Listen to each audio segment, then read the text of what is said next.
ഭർത്താവിന്റെ വീട്ടിലെ ഗാർഹിക പീഡനം സഹിക്കാതെ അവിടെ നിന്നിറങ്ങിയിട്ടും നോബി ലൂക്കോസ് ഷൈനിയെ പിന്തുടർന്ന് ഉപദ്രവിച്ചു. എന്നെ ദ്രോഹിക്കാതെ നിനക്കും മക്കൾക്കും പോയി ചത്തുകൂടേടി എന്നാണ്. കേസിൽ നിർണായകമായ തെളിവ് ഷൈനിയുടെയും നോബിയുടെയും മൊബൈൽ ഫോണുകളാണ്. ഇത് തൊടുപുഴ ചുങ്കത്തെ വീട്ടിൽ വെച്ച് നോബിയുടെ മാതാപിതാക്കളും ഷൈനിയെ ഉപദ്രവിച്ചിട്ടുണ്ടെന്നാണ് പോലീസ് കണ്ടെത്തൽ. എല്ലാവർക്കും നമസ്കാരം. പുതിയൊരു വീഡിയോയിലേക്ക് സ്വാഗതം.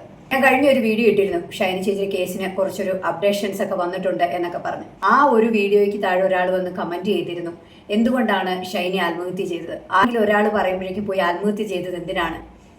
ഒരു നേഴ്സല്ലേ, നേഴ്സിന്റെ ജോലി കിട്ടിയില്ലെങ്കിൽ കിട്ടുന്ന പണിയെടുത്ത് ജീവിക്കാൻ നോക്കണം, അല്ലാതെ ആത്മഹത്യ ഒന്നിനും ഒരു പരിഹാരമല്ല എന്ന് പറഞ്ഞുകൊണ്ട്. അത് ശരിയാണ്, ആത്മഹത്യ ഒന്നിനും ഒരു പരിഹാരമല്ല. എന്നാൽ ആത്മഹത്യയിലേക്ക് തള്ളിവിടുകയും ജീവിക്കാൻ സമ്മതിക്കില്ല എന്ന് പറയുകയും ചെയ്താൽ എന്ത് ചെയ്യും ഒരു വ്യക്തി? അവരോടൊപ്പം 2 പെൺകുഞ്ഞുങ്ങളുമുണ്ട്. ഇങ്ങനെ ഓരോ റിപ്പോർട്ടുകൾ വരുമ്പോഴും നമ്മൾ മനസ്സിലാക്കുന്നത് നോബി എന്ന് പറയുന്ന വ്യക്തിയാണ് ഇവരെ പിന്തുടർന്ന് ഉപദ്രവിച്ചു. അതിന്റെ പിന്നിൽ വേറെയും കാരണങ്ങളുണ്ട്. അതാണ് ഞാൻ ഈ വീഡിയോയിലൂടെ ഇന്ന് പറയാൻ ആഗ്രഹിക്കുന്നത്.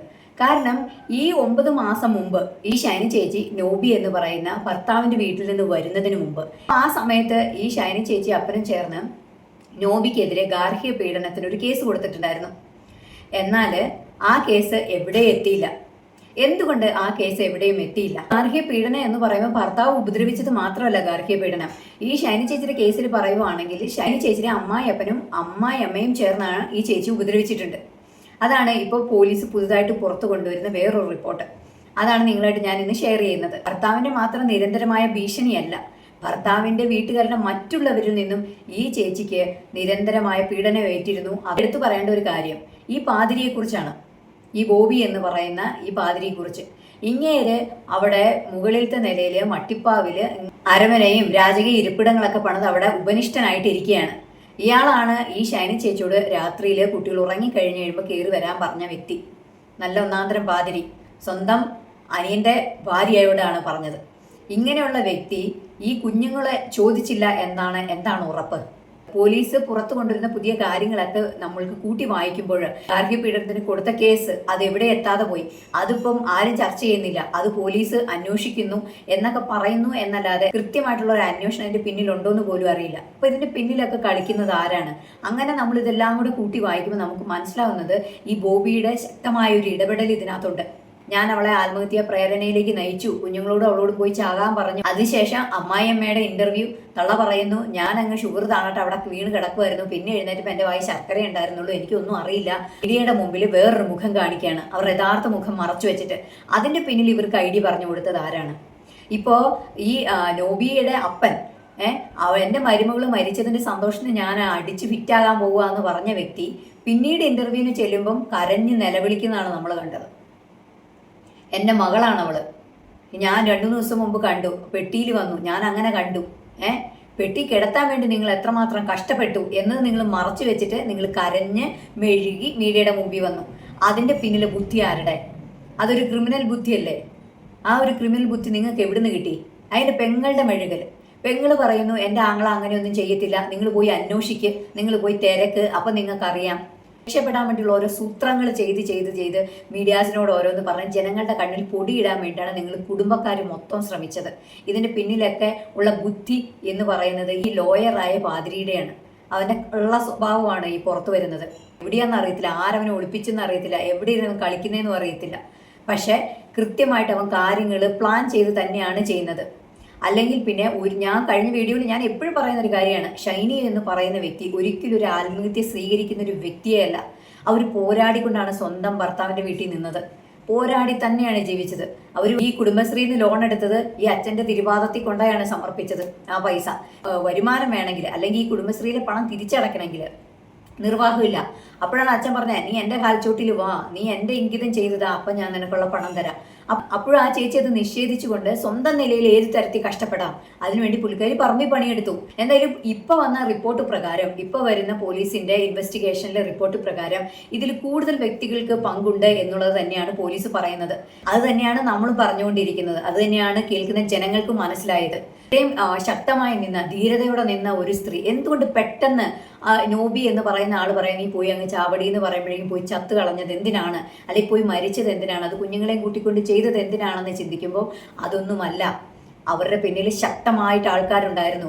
അവരെ തുരത്തി മരണത്തിലേക്ക് കടത്തിവിട്ട ആൾക്കാരുണ്ട്. ഇവർ പുറത്തു വരണം. ഈ ആൾക്കാരൊക്കെ ഇതിനകത്ത് വ്യക്തമായ പങ്ക് ഈ ചേച്ചിയുടെ അമ്മായിയമ്മയ്ക്ക്, അമ്മായിയപ്പന്, ഇവരുടെ ചേട്ടൻ ബോബിക്ക്, ഇവർക്ക് എല്ലാവർക്കും ഉണ്ട്. എന്തിനേറെ പറയുന്നു, സ്വന്തം മാതാപിതാക്കൾക്ക് പോലും. നമ്മൾക്ക് മനസ്സിലാക്കിയതാണ്. ഈ ചേച്ചിയുടെ സഹോദരിയും അവരുടെ ഭർത്താവൊക്കെ കൂടി അവരുടെ ഫോണൊക്കെ ഒളിപ്പിക്കാൻ ശ്രമിച്ചു. സ്വന്തം വീട്ടുകാർ തന്നെ അവരോട് ഈ കൊടുംചതി ചെയ്തു.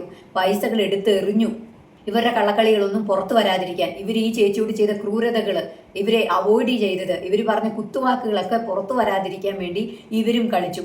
അപ്പോൾ ഒന്ന് ആലോചിച്ച് നോക്ക്, ചുറ്റുപാടും നിന്ന് ഇവരെ തുരത്തിയാണ് ആ റെയിൽവേ ട്രാക്കിൽ എത്തിച്ചത്. ഇതിന്റെ പിന്നിലൊരു വളരെ ശക്തരായ വ്യക്തികൾ ഇതിനകത്ത് തീർച്ചയായും കളിച്ചിട്ടുണ്ട് എന്നതാണ് അത് നമുക്ക് മനസ്സിലാക്കുന്നത്. എല്ലാം ചിന്തിച്ചു വരുമ്പോൾ നമുക്ക് മനസ്സിലാക്കുന്നത്. എന്തായാലും ഈ കേസ് സംബന്ധിച്ചുള്ള പുതിയതായ റിപ്പോർട്ട് വന്നിട്ടുണ്ട്. അതൊന്ന് നമുക്ക് കണ്ടു നോക്കാം. നോബിയുടെ മാതാപിതാക്കളും ഷൈനിയെ തൊടുപുഴയിൽ വെച്ച് ദേഹോപദ്രവം ഏൽപ്പിച്ചുവെന്നും പോലീസ് റിപ്പോർട്ടിൽ പറയുന്നുണ്ട്. കോട്ടയം ജില്ലാ സെഷൻസ് കോടതിയിൽ അന്വേഷണ ഉദ്യോഗസ്ഥൻ നൽകിയ റിപ്പോർട്ടിന്റെ പകർപ്പ്. ഷൈനിയെയും 10-11 വയസ്സുള്ള പെൺമക്കളെയും മനഃപൂർവ്വം മരണത്തിലേക്ക് തള്ളിവിട്ടതാണ്. ഭർത്താവിന്റെ വീട്ടിലെ ഗാർഹിക പീഡനം സഹിക്കാതെ അവിടെ നിന്നിറങ്ങിയിട്ടും നോബി ലൂക്കോസ് ഷൈനിയെ പിന്തുടർന്ന് ഉപദ്രവിച്ചു. നിരന്തരം ഭീഷണിപ്പെടുത്തുകയും സമ്മർദ്ദത്തിലാക്കുകയും ചെയ്തു. ഏറ്റവും ഒടുവിൽ ഷൈനിയും മക്കളും മരിക്കുന്നതിന്റെ തലേന്ന്, അതായത് ഫെബ്രുവരി 27 രാത്രി 10:30 ഷൈനിയുടെ ഫോണിലേക്ക് നോബി ലൂക്കോസ് വിളിച്ചു. ഫോൺ എടുത്തയുടൻ നോബി പറഞ്ഞത്, നീ നിന്റെ 2 മക്കളെയും വെച്ചുകൊണ്ട് അവിടെ തന്നെ ഇരുന്നോടി. ഇനി ഞാൻ നാട്ടിലേക്ക് വരണമെങ്കിൽ നീയും നിന്റെ മക്കളും ചാകണം. എന്നെ ദ്രോഹിക്കാതെ നിനക്കും മക്കൾക്കും പോയി ചത്തുകൂടേടി എന്നാണ്. നോബിയുടെ ഈ വാക്കുകൾ ഷൈനിയെ മാനസികമായി തകർത്തു. ഇതിന്റെ മനോവിഷമത്തിലാണ് ഫെബ്രുവരി 28 പുലർച്ചെ 4:50 വീട്ടിൽ നിന്നിറങ്ങി ഷൈനിയും മക്കളും കോട്ടയം നിലമ്പൂർ എക്സ്പ്രസിന് മുന്നിൽ ചാടി ആത്മഹത്യ ചെയ്തതെന്നാണ് പോലീസ് കണ്ടെത്തൽ. ഫോൺ വിളിച്ചതും ഭീഷണിപ്പെടുത്തിയതും സംബന്ധിച്ച് നോബി ലൂക്കോസ് മൊഴി നൽകിയിട്ടുണ്ട്.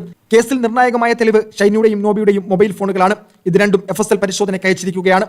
നിലവിൽ കേസന്വേഷണം പ്രാരംഭഘട്ടത്തിലാണ്. നോബി ലൂക്കോസ് മാത്രമാണ് പ്രതി. പക്ഷേ തൊടുപുഴ ചുങ്കത്തെ വീട്ടിൽ വെച്ച് നോബിയുടെ മാതാപിതാക്കളും ഷൈനിയെ ഉപദ്രവിച്ചിട്ടുണ്ടെന്നാണ് പോലീസ് കണ്ടെത്തൽ. 2024 ജൂണിൽ ഷൈനി നൽകിയ ഗാർഹിക പീഡന കേസ് കൂടി കണക്കിലെടുത്ത് അന്വേഷണം മുന്നോട്ട് പോയാൽ ആത്മഹത്യാ പ്രേരണയിൽ കൂടുതൽ പ്രതികളുണ്ടാകും. എന്നെ ഉപദ്രവിക്കാതെ നീയും മക്കളും പോയി ചാകടി എന്ന് ഈ സ്വന്തം ഭർത്താവ് പറഞ്ഞ എന്താണ് ഉപദ്രവം? പുള്ളിക്കാരി ഡൈവോഴ്സിന് കേസ് കൊടുത്തതോ? അപ്പോൾ ഡൈവോഴ്സിന് കേസ് കൊടുത്തു കഴിഞ്ഞിട്ടുണ്ടെങ്കിൽ കോടതി വിധി പ്രകാരം പുള്ളിക്ക് കിട്ടിയ സ്ത്രീധനവും സ്വർണവും 2 പെൺകുഞ്ഞുങ്ങളെ നോക്കാനുള്ള തുകയെല്ലാം കോടതിയിൽ ഇങ്ങോട്ട് കൊടുക്കാൻ പറയും കോടതി. അപ്പോൾ അത് കൊടുക്കാൻ കഴിയില്ലാഞ്ഞിട്ടല്ലേ ഇവൻ ഇത് പറഞ്ഞത്, എന്നെ ഉപദ്രവിക്കാതെ നീ പോയി ചാകടി എന്ന് പറഞ്ഞത്? അല്ലെങ്കിൽ എന്ത് ഉപദ്രവമായിരുന്നു ഇവനെ ഏക്കാനിരുന്നത്? ഷൈനി ചേച്ചി തിരിച്ചൊരു വാക്ക് പോലും ഇവനോട് പറഞ്ഞില്ല. അങ്ങനെയാണ് ഇവന്റെ അപ്പന്റെ അമ്മയുടെ അടിയും കൊണ്ട് അവിടെ നിൽക്കേണ്ട കാര്യമില്ലായിരുന്നല്ലോ. ഇവന്റെ ചേട്ടൻ അച്ഛൻ അവിടെ കുത്തിയിരുന്നിട്ട് ഈ പുള്ളിക്കാരോട് ഈ സംസാരിച്ച വിവരം വല്ലതും നോബിക്ക് അറിയാവോ? ചേട്ടനും അനിയനും ഒന്നിച്ചിരുന്നിട്ട് ഈ ചേച്ചിയെ പീഡിപ്പിക്കാൻ വേണ്ടി അറിഞ്ഞുകൊണ്ട് ചെയ്തതാണോ ഇതൊക്കെ? ഇതൊക്കെ കേൾക്കുമ്പോൾ നമുക്ക് അങ്ങനെ മനസ്സിലാവുന്നത് നോബിക്ക് കാര്യങ്ങളൊക്കെ അറിയാമായിരുന്നു. അല്ലെങ്കിൽ പിന്നെ നോബി എന്നെ ഉപദ്രവിക്കാതെ പോയി ചാവടി എന്ന് പറയണത് എന്തിനാണ്? സ്വന്തം അമ്മയും അപ്പനും ഈ ഷൈനി ചേച്ചിനെ, മരുമകളെ, നോബിയുടെ ഭാര്യനെ ഉപദ്രവിക്കുന്നുണ്ട് മനസ്സിലാക്കിയിട്ട് പോലും നീ അവിടെ വാ തുറക്കാതിരുന്ന എന്തിനാണ്? അപ്പം നിനക്കിതൊക്കെ അറിയായിരുന്നു നോബിക്ക്. ഇതിന്റെ പിന്നിൽ ഈ ബോബി എന്ന് പറയുന്ന അച്ഛനും ഈ നോബിക്കും അവരുടെ വീട്ടിലുള്ളവർക്കെല്ലാം കാര്യങ്ങൾ അറിയായിരുന്നു. എന്നിട്ട് അറിഞ്ഞുകൊണ്ട് അവരെ മരണത്തിൽ ഏൽപ്പിച്ചു കൊടുത്തിട്ട് ഇപ്പൊ ഇരുന്നിട്ട് നീ വലിയ പുള്ളിയായിട്ട് ഇരുന്ന് ചമഞ്ഞ് പറയുവാണ്. അച്ഛനിപ്പോ നിലവിൽ പുറത്ത് വരണം, എതിരെ കേസെടുക്കണം, സ്വമേധ കേസെടുക്കണം പോലീസ്. എന്നിട്ട് ഇവനെ 2 പൊട്ടിയിൽ പൊട്ടിച്ച സത്യം തത്ത പറയുന്ന പോലെ പറയും. അപ്പൊ അറിയാം എന്തായിരുന്നു യഥാർത്ഥത്തിൽ സംഭവിച്ചതെന്ന്. ഇപ്പൊ എല്ലാവരും ആ ചേച്ചിക്കെതിരെ ആരോപണം ഉന്നയിക്കുക. അവരെന്തിനാ ആത്മഹത്യ ചെയ്ത്? കൊച്ചുങ്ങളെ വെറുതെ വിടത്തില്ലായിരുന്നോ? അവർക്ക് വേറെ ജോലി ചെയ്യത്തില്ലായിരുന്നോ? മറ്റേത് ചെയ്യത്തില്ലായിരുന്നോ? മറിച്ചത് ചെയ്യത്തില്ലായിരുന്നോ? യഥാർത്ഥ കുറ്റവാളികൾ അവിടെ ഇങ്ങനെ കുത്തിയിരിക്കുകയാണ് സുഖലോലുപരായിട്ട്. അവർക്ക് എന്നും സുഖം മാത്രം. അപ്പോൾ കഷ്ടം അനുഭവിച്ചവർക്ക് എന്നും കഷ്ടം. ചേച്ചിയുടെ മരണം വരെ ചേച്ചിക്ക് കഷ്ടം. ഒന്ന് ആലോചിച്ച് നോക്കിയ ഒരു മനസുഖമോ ശാരീരിക സുഖമോ ഒന്നും തന്നെ അവർ അനുഭവിച്ചില്ല. ഈ പീഡകൾ മാത്രം. കേസ് പ്രാഥമിക ഘട്ടത്തിൽ എത്തിയിട്ടുള്ളൂ എന്ന് പറയുന്നു. അപ്പോൾ കുറച്ച് ഡീപ്പായിട്ട് അന്വേഷിച്ച് കഴിഞ്ഞാൽ മാളത്തിൽ ഒളിച്ചിരിക്കുന്ന എല്ലാ അവന്മാരും പുറത്തെയാടും. അതാണ് നമുക്കും വേണ്ടത്. നിങ്ങളുടെ അഭിപ്രായം, നിർദ്ദേശങ്ങൾ കമന്റ് രൂപേണ അറിയിക്കൂ. മറ്റൊരു വീഡിയോയിലൂടെ കാണാം. ബൈ.